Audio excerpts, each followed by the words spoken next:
11वां प्रश्न, बहाव की दिशा में चलती एक नाव एक दूरी को 5 घंटे में तय करती है, लेकिन बहाव के विपरीत उसी दूरी को वह 6 घंटे में तय करती है। यदि नदी की चाल 2 किलोमीटर पर घंटा हो तो शांत जल में क्या बताना है? नाव की चाल।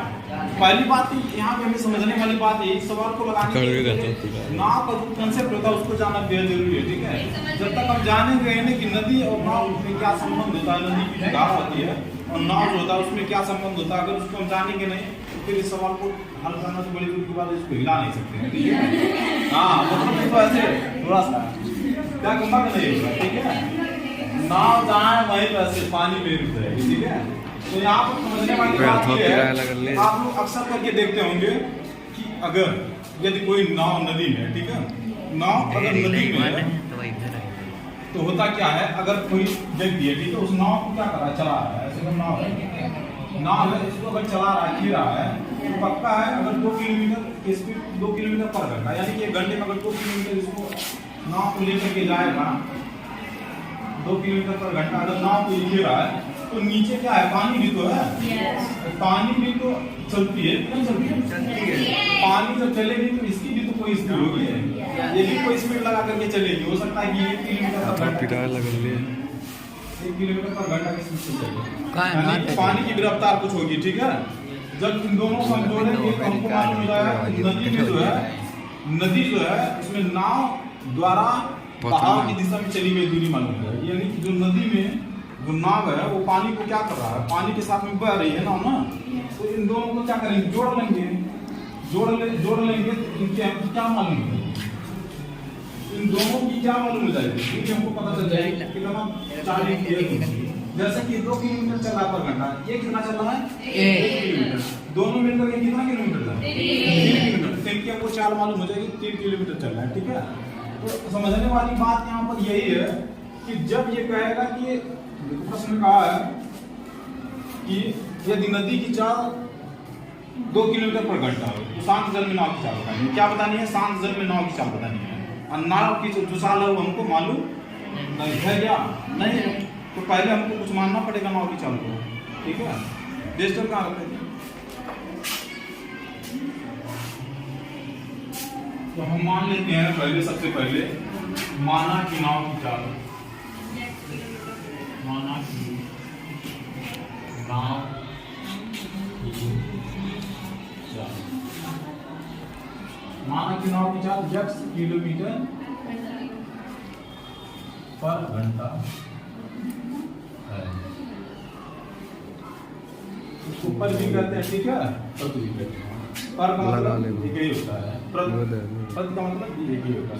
सेम लेकिन बट्टे के लिए भी इस्तेमाल किया जाता है। यानी किलोमीटर, देखो 10 किलोमीटर प्रति घंटा मतलब 1 घंटा, 1 घंटा में 10 किलोमीटर। इसके जगह अगर कोई दे देता 5 किलोमीटर 10 किलोमीटर तो बताता 1 घंटा मतलब वो दूरी चल रहा है। ठीक है, अब मैंने माना कि नाव की चाल 10 किलोमीटर पर घंटा है, तो उसके बाद कहता बहाव की दिशा में चलती एक नाव एक दूरी को 5 घंटे में तय करती है, लेकिन बहाव के विपरीत उसी दूरी को वह 6 घंटे में तय करती है यदि नदी की चाल 2 किलोमीटर पर घंटा हो। मैंने माना क्या है यहाँ पर? माना कि नाव की चाल 10 किलोमीटर पर घंटा है, तो मैं नदी की चाल यहाँ पर दे रखा, कितना दे रखा है?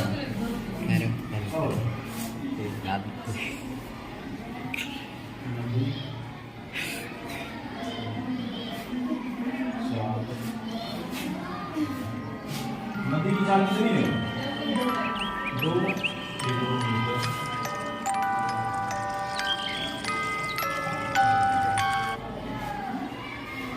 ये नदी की चाल दे रही है। ठीक है, नाव की चाल हमको मालूम हो गई, नदी की चाल मालूम हो गई, एक नहीं। अब क्या मैं जो यहाँ पे कह रहा प्रश्न में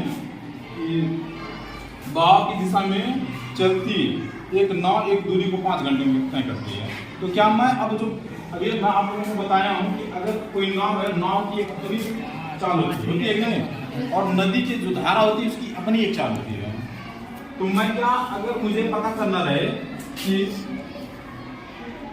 नाव का धारा, नाव का धारा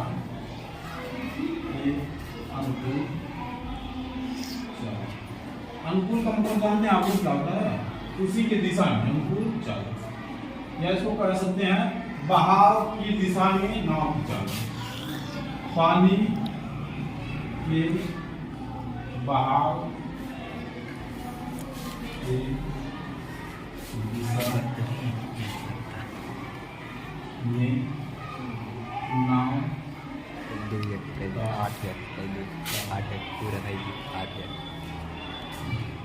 अब देखो, जब हम कहेंगे पानी के बहाव की दिशा में नाव चल, या कहेंगे कि नाव का धारा के अनुकूल चल, दोनों बात एक ही है, इसमें कोई अंतर नहीं है, ठीक है।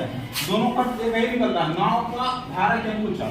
जैसे कि जब नाव है वो चलेगी और धारा की दिशा में चलेगी, तो क्या होगा, दोनों के जो यहाँ पर चल रहेंगे क्या हो जाएंगे, जुड़ जाएंगे, ठीक है। मैंने यहाँ पर पानी के बहाव के दिशा में नाव चालू किया है, यानी जो पानी है, नदी का जो पानी है उसके दिशा में अगर नाव चल रही है तो क्या होगा, तभी वो क्या हो जाएंगे, जुड़ेंगे। तो मैं लिख सकता हूँ यहाँ पर देखो, नाव की चाल क्या है और फिर नदी की चाल क्या है, तो उसको जोड़ सकते हैं, ठीक है।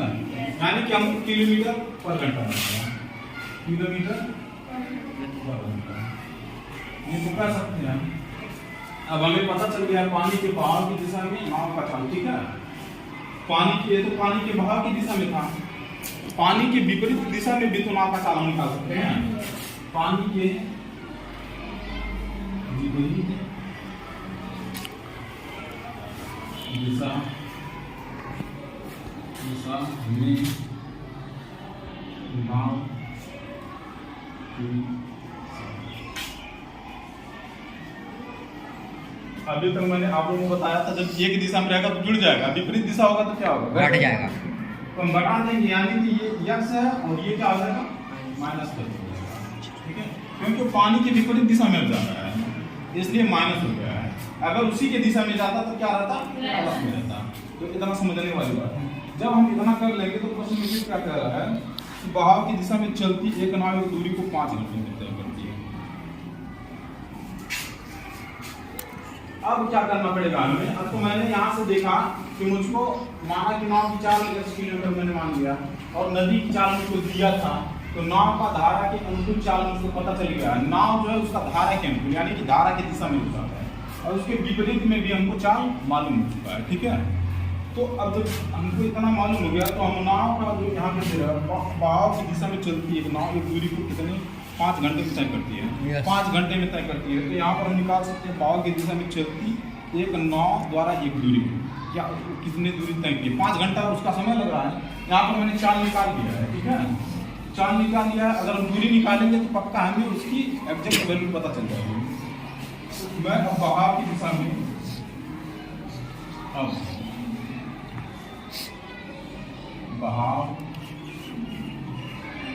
बहाव की दिशा में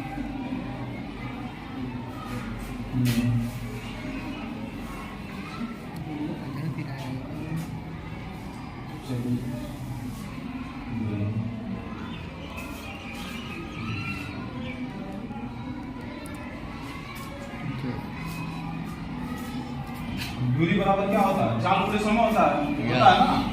दूरी जो दे रखा है दूरी बराबर क्या होता है, चाल गुणे समय होता है।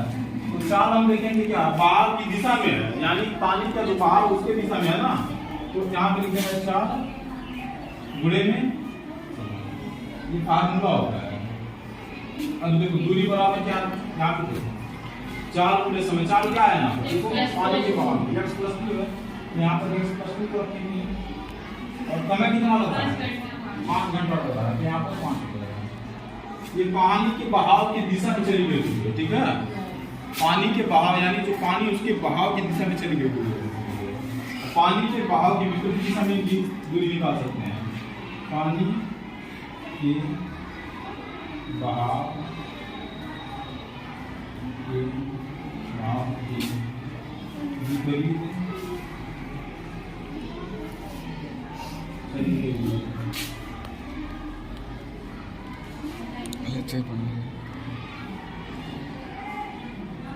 पानी के बहाव के विपरीत चली गई दूरी क्या है, x - 2 है और समय कितना लगा 6 घंटे लगा। उनको यहाँ पानी के बहाव की दिशा में चली गई भी दूरी पता चल गई है, पानी के बहाव की दिशा में भी चली गई दूरी पता चल गई है। तो हम अब बनाव की चार्ट जो है उसको हम निकाल सकते हैं। एक्स की वैल्यू निकालना पड़ेगा, एक्स की वैल्यू जैसे ही निकालेंगे नाव की इनको चार्ट पता चल जाएगी। ठीक है, अब प्रश्नानुसार करेंगे।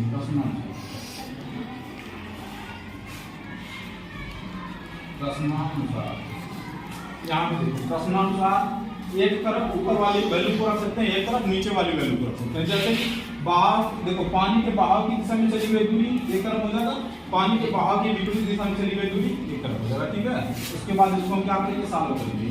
तो पानी के प्रश्नानुसार मैं देखूं कि एक तरफ क्या आ रहा है, x + 2 × 5 यही तो है, और दूसरी तरफ क्या हो जाएगा, x - 2 × 6 हो जाएगा। जब मैं 5 का इसमें मल्टीप्लाई करूंगा तो क्या होगा, 5x होगा। यहाँ बीच में प्लस का सिंबल है, जब इसका इसमें मल्टीप्लाई होगा तो प्लस का सिंबल आएगा। फिर जब 5 का इसमें मल्टीप्लाई करूंगा तो कितना होगा, 5 दूनी बराबर, यहाँ पर x - 2 है, यहाँ पर 6 है। 6 का जब x में मल्टीप्लाई होगा तो क्या हो जाएगा, 6x हो जाएगा। फिर माइनस का सिंबल है तो माइनस लग जाएगा, 6 दूनी 12। अब ध्यान देने वाली बात ये है कि ये 5x है, यहाँ पर 6x है। अगर मैं 5x को उठा करके पक्षांतर करके इस साइड में लेके जाऊंगा तो क्या हो जाएगा, प्लस में हो जाएगा। क्या हो जाएगा, प्लस में। तो 6x को मैं यहीं पे रोक ले रहा हूँ। ठीक है, 5x को उस साइड में लेकर के आ रहा हूँ। जब मैं 5x को इस साइड में लेकर के जाऊंगा तो ये क्या हो जाएगा, माइनस का 5x बराबर। अब देखो, मैं 5x को यहाँ पर लेके गया हूँ, इसका मतलब कि 10 है अपनी जगह पे स्थिर है, वो कहीं पर टच नहीं होगा। तो मैंने 10 लिख दिया। फिर मैं 12 को क्या कर रहा हूँ, पक्षांतर कर रहा हूँ। ठीक है, जब मैं 12 को यहाँ से जाकर इस साइड में लेकर जाऊंगा तो क्या हो जाएगा, माइनस में है तो ऑटोमेटिक को प्लस हो जाएगा। जब x में से जब मैं 5x को घटा दूंगा तो क्या बचेगा, यहाँ पे दोनों को जोड़ लेंगे। पक्षांतर के लिए 800 के लिए x के लिए 4 के r के लिए 4 कितनी है,